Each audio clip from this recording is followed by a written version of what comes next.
we're thinking is, if you're a Black American-owned firm, you could stay in that pool, but maybe after, if you've already got a job and you're a women-owned firm or another owned firm, then hey, then we sort of go back in line here, and let's try to get the districts to pick some of the other firms that haven't gotten some work.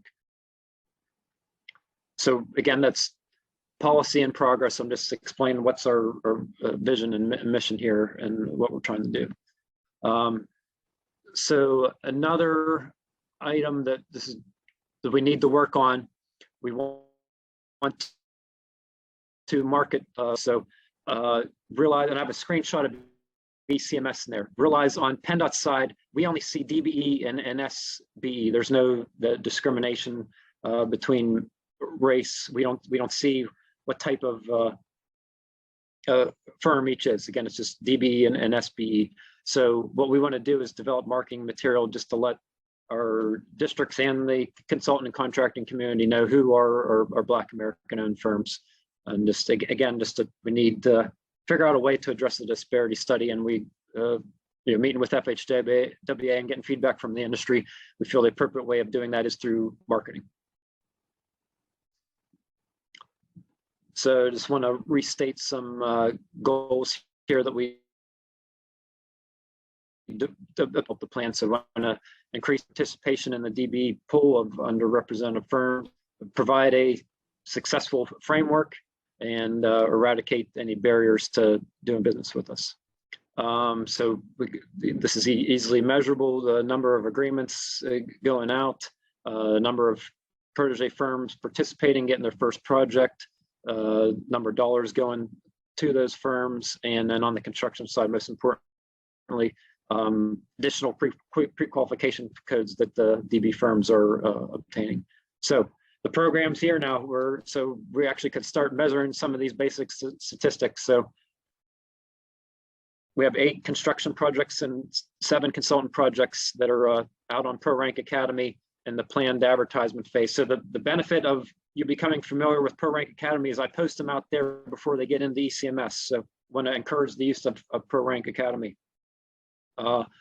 As I stated, we want each district to go out with 2 design and 2 construction projects here in this calendar year.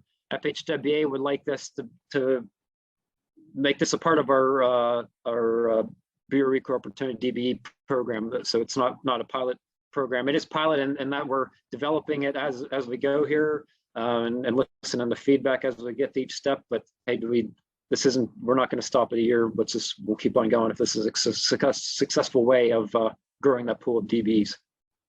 So additional statistics. So 19, this is probably as of a week or 2 ago whenever I developed this presentation. So 19 consultants, mentors signed up, 22 consultant proteges have signed up, 3, so we're a little low on the construction side. Sounds like I need to do some more marketing on the construction side. So 3 construction firms signed up to be a mentor, and we have 8 proteges on the construction side.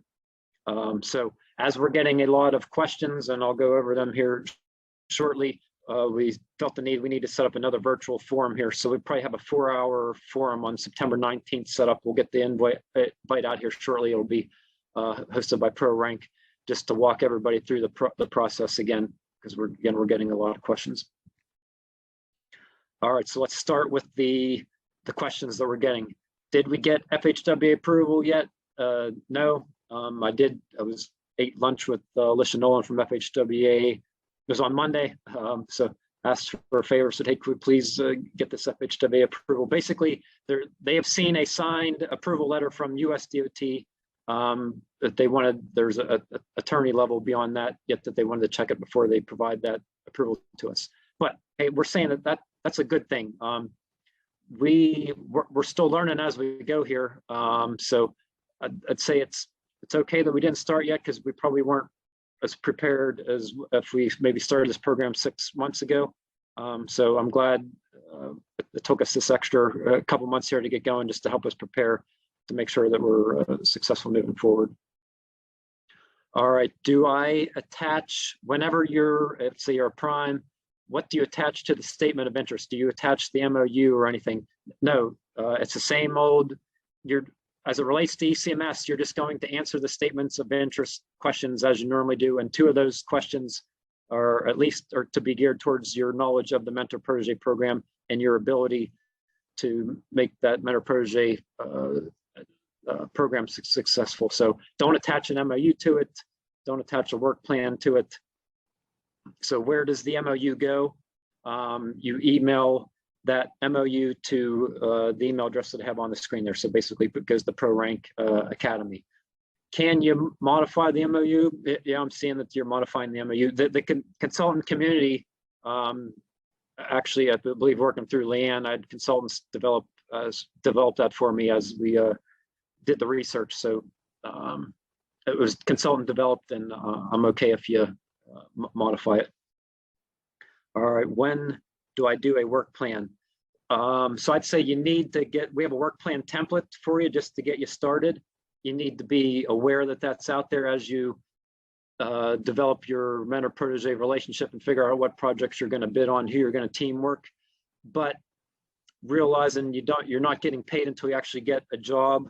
I'm not actually looking for the work plan back until after you get a job. So again, I'm saying maybe you should be aware that it exists and what's in there, sort of have a vision as far as what you're going to do, and you want to write that in your statement of interest. But I'm not actually looking for the written work plan until, at least on the consultant side, until after you'd win a project, and then that'll be required.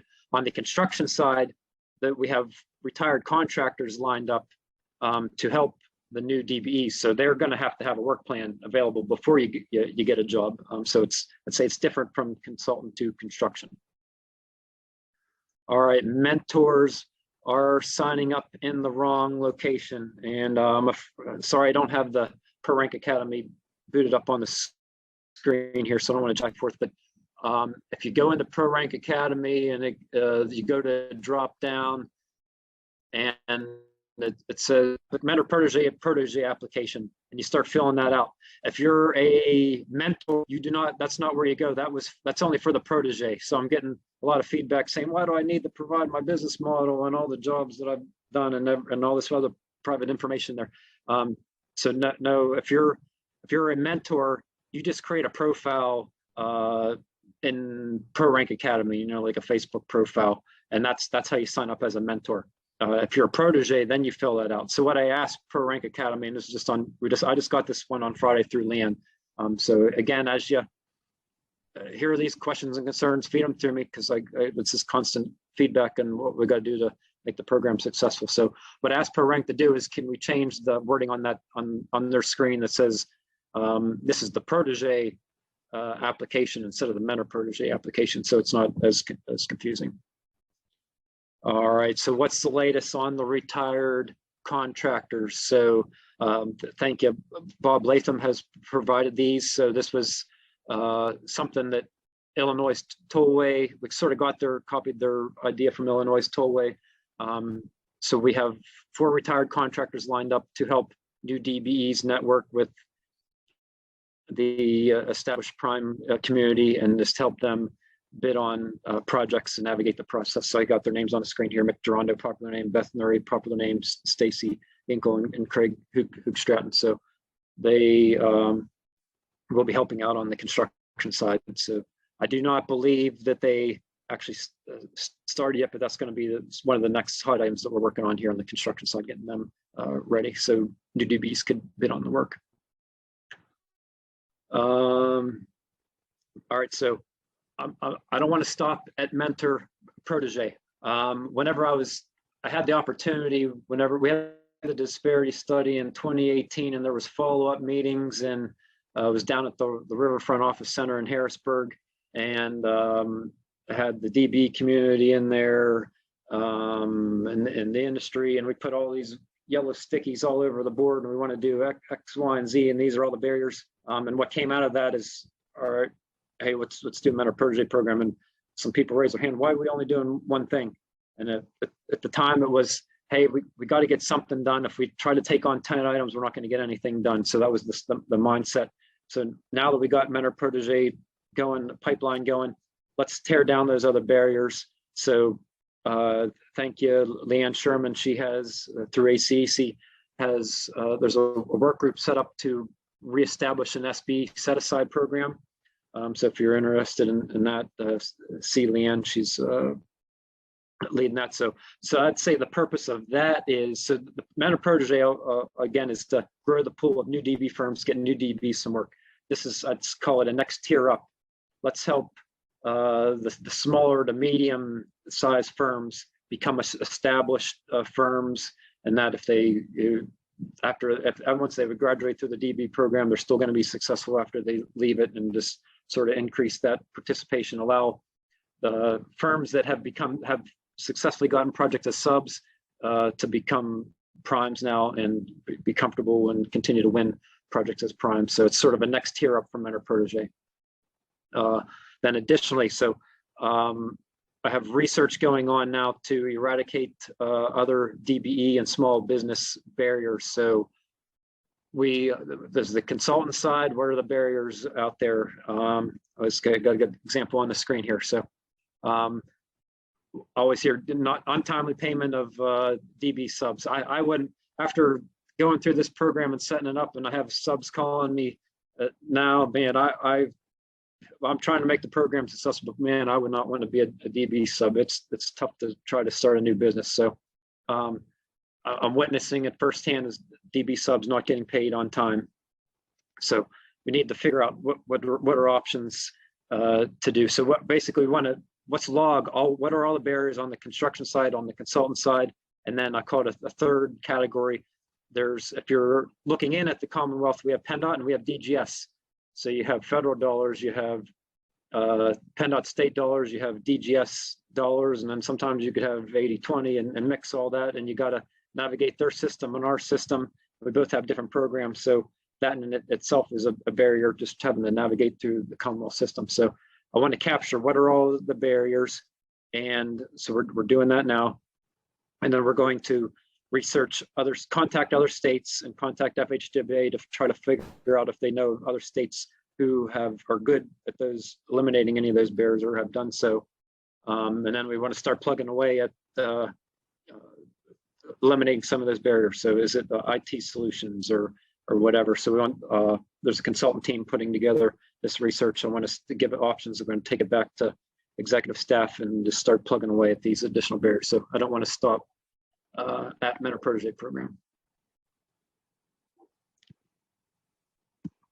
Anyone have questions they'd like to type in the chat now, or unmute and you can say them out loud. Probably easier if the screen is frozen. Can you still hear me, Daryl? Yeah. Yeah, we can hear you, Carrie. Yeah, if you want to ask your questions. Or you could repeat the ones that you had in your Word document too, whatever you feels best. Yeah, one of the first questions we had received is, can firms be both protege and mentor?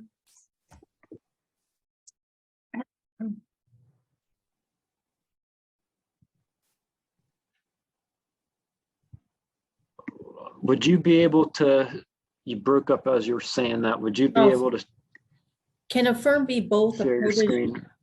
Be both a protege and a mentor? A protege and a mentor. Yeah. I guess probably technically they can, but probably not. Again, the would be get new DBEs work if you're already getting work as a DBE. So technically you can, but I would say you probably want to pick one or the other. Okay. Donna, did you have a question? I did. It's been confusing with the protege. Daryl, I think with the presentation you might have done at ACEC in the spring, you had said there were some financial limits and other things to proteges that I just haven't seen listed on the pro rank. That might help some of the smaller firms that do some PennDOT work at least understand if there are limits. And then I was in the loop of the confusing on the mentor registration. So thank you for letting me know we just do the LinkedIn, because I kept trying to figure out why it wanted me to do LinkedIn. Well, there's no, on your first question, there's no financial limitation. That's just if you qualify as a DB or not, I guess is what the Okay. qualification criteria is. Okay. And then in the chat, a question was, can the mentor choose their protege, or are they chosen for the mentor? You could technically not be, because I don't want to get in the business of rejecting my statements of interest. You could technically put in a statement and not use Pro Rank Academy, but I'm going to try to encourage our districts to make the questions, DCMS questions, be, hey, what is your familiarity with Pro Rank Academy? You could technically pick your own. You could go both ways on it. We encourage use of Pro Rank Academy, but you're not going to be rejected if you want to pick your own. Okay. And then is there a limit on the number of proteges a firm has? No, just realize if you're taking on, you could take on more, as many as you want under one project. Just realize that they're not getting a lot of dollars whenever you split the WBS code. I mean, the bare minimum dollars that they're going to get is the WBS code. Hopefully they're getting another share of the work. Just realize you're cutting a dollar amount going to the DB firm. And another barrier that I got. So you have someone's requiring a $2 million policy, and that costs the DB firm $10,000 to $20,000 to get without even getting a job yet. So just realize if you take on a bunch under one project, they may not even recoup their costs in order to pay for the insurance to do business with you. Okay. Are mentor protege projects limited to a certain size or type of project? And how are the districts selecting these projects for a mentor protege designation? Yeah, there's no dollar size limitation. Right now, I'm getting a lot of bridge work. I'm hearing suggestions. I'm glad you brought that up. I'm hearing suggestions from you, the consultant community, that can we do a construction consultation inspection as well? So I want to try to encourage the districts to post some of those projects in there. So it's right now, it's again, I let the districts pick the projects we want to supply it. So we only have probably 1/4 of the projects picked. So we have a bunch of time and other projects here to make sure that's sort of diverse portfolio of different type of work coming out. Okay. And then it's been requested that if you could make today's slides available after the maybe email me and then I'll email you the presentation. Okay. And then where are the project documents that you listed? Where are they located? Yeah, they're to be in Pro Rank Academy, but they're probably hard to find, including the videos. That's why I want to get better at one-stop shop place for communications on Pro Rank Academy, but let's do a better job of trying to find it for you. But yeah, okay. They'll ask Pro Rank Academy to develop a separate page just for all the documents. So it's coming. It's coming. Okay. Anybody's feel free to, whenever you sign up in Pro Rank Academy, you get a direct access to me to do instant message and forms, and you could get questions at any time through that, or you could email me outside. Like if you need a document, I could provide them to you. But I basically, I'm trying to say, I encourage the use of Pro Rank Academy because there's an online forum in there, and you could, if somebody posts a public question as far as, hey, where's this document out? I answer it and that, and you could go back and see what some of these frequently asked questions were and what the answers were to them. Okay. Then it was also asked if all the mentors and proteges need to be registered in Pro Rank as a tier 3 consultant. Yes, I'll repeat again. You won't get rejected in ECMS if you're not registered in Pro Rank. It's just you're getting that advantage by once you understand Pro Rank Academy, you could write a better respond to the statement of interest questions better. But yeah, you're supposed to be a tier 3 is the highest readiness level, so you want to be in that tier if you're to be part of the program. Okay. Will PennDOT be reaching out to the emerging SBEs, DBE design firms to register with the program?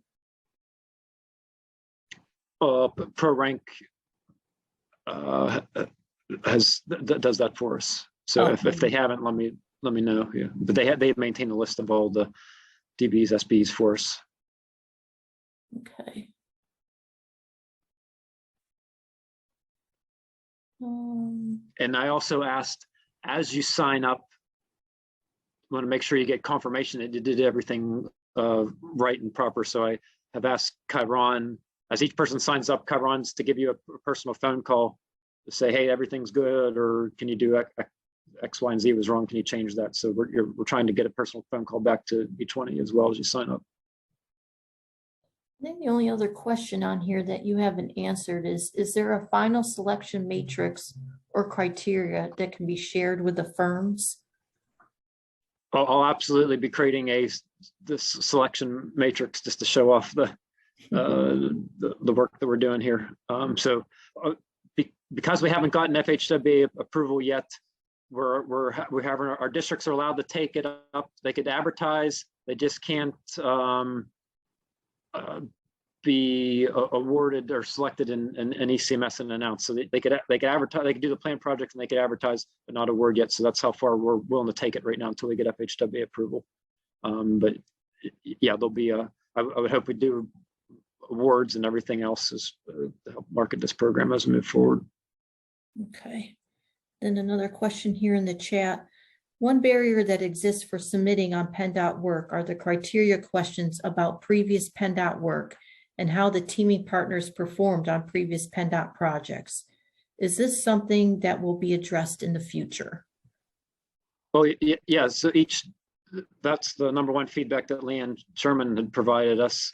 So each district is to send the questions to me and Michelle Harder before they post them, just so me and Michelle could QA them for the very point that you're trying to make there. They can't contradict. We can't write PennDOT prior experience, but then say want to take on a new firm. Those questions contradict each other, so we got to make sure that we're changing the statement of interest questions. So,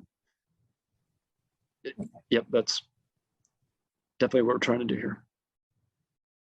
And then another chat question, can a company register in pro rank, or does each person from a company wanting access to the Mentor-Protégé information need to register within pro rank? If I got this, so each company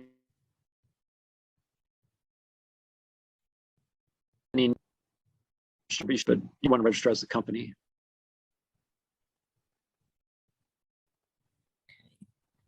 Is the mentor-protege relationship specific to a project?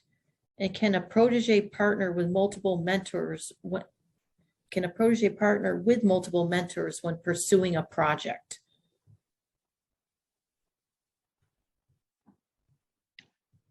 Yeah, so it is project based, and can they team with multiple mentors on one project?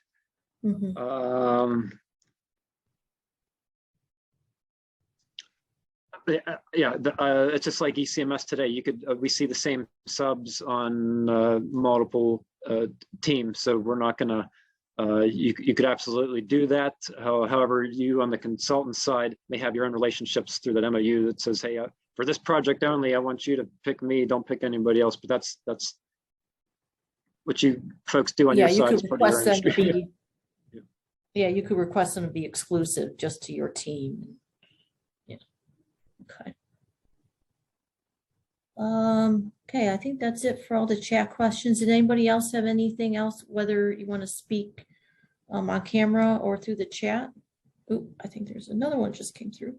Earlier in the presentation, it was stated that for consultants, there is a 2% fee for the mentor. Is that correct?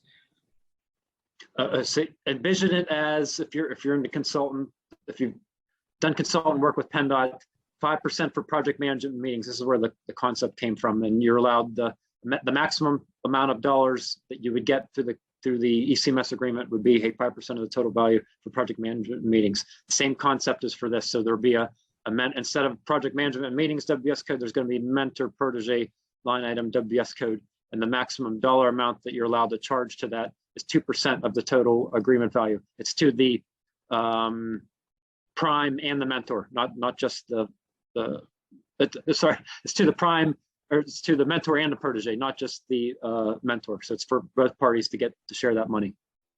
Okay.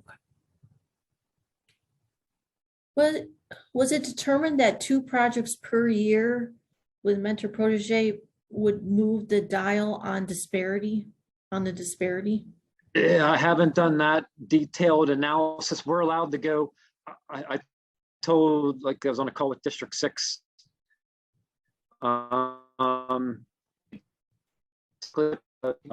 Especially on the construction side, that special provision, you don't have to limit it to 2 per district. I'm just saying our minimum expectation is to do 2 per district. So we may increase it. There is we're going to do another disparity study. I was asked to be on that selection committee. It'll take a while to gear up, and then we'll sort of mine the data a little bit more here to do better analysis as far as how many projects you got to do to beef the number up. But so basically, what I'm trying to say is that's the minimum. We could do more. We'll probably end up doing more. Okay. Okay. So that looks like all the questions we have now. Anybody else with any questions before we wrap up? Okay, looks like that is it. Thank you very much. Carrie, do you want to give closing remarks? Sure, yeah. So I just have a list of some upcoming events for the Pittsburgh chapter and the Central Pennsylvania chapter. Again, thank you, Daryl, for today's presentation, and thanks to everyone who attended. If you do have some questions about the program still, I'm sure you will, please visit PennDOT's website, and it sounds like possibly YouTube channels and other social media outlets to keep learning more about it. I'm sure there will be a lot of updates over the next few months. So again, thanks to the Pittsburgh chapter for co-hosting this event and helping to spread the word across Pennsylvania.